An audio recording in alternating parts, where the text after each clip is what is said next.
Kumakain din kasi ako eh.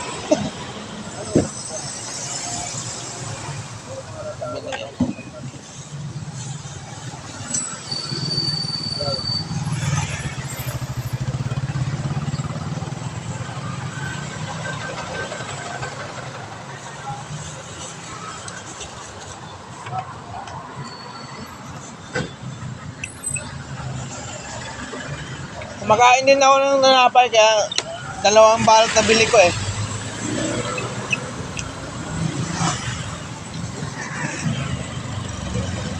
Yan guys, binigyan ko si tatay ng tinapay. Tuwan-tuwa nga siya daw. Malaking tulong na daw kasi yung pangangalakal niya matumal daw sa mababa ang presyo ng karton daw. Kaya binigyan ko siya ng tinapay. Tama-tama ay may dala akong tinapay dahil bumibili din ako para pangkain namin sa bahay. Dinadalawa ko na. Nakita ko si tatay kanina sa may street Mandisal kanina. Nadaanan ko siya doon. Tapos hinanap ko siya dito. Nagtagpuan ko siya sa may gilid. Gano'n siya ng basura. Ay yung karton binigay din sa tindahan. Kaya sinabi ko sa kanya, tay baka gusto mo tinapay.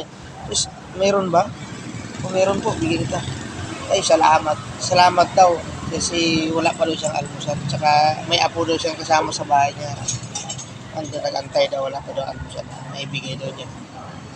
So guys, share the blessing guys, at tsaka magandang araw ngayon guys, walang ulan nata, medyo may kunting blessing ako na ibigay ko sa tatay nga kahit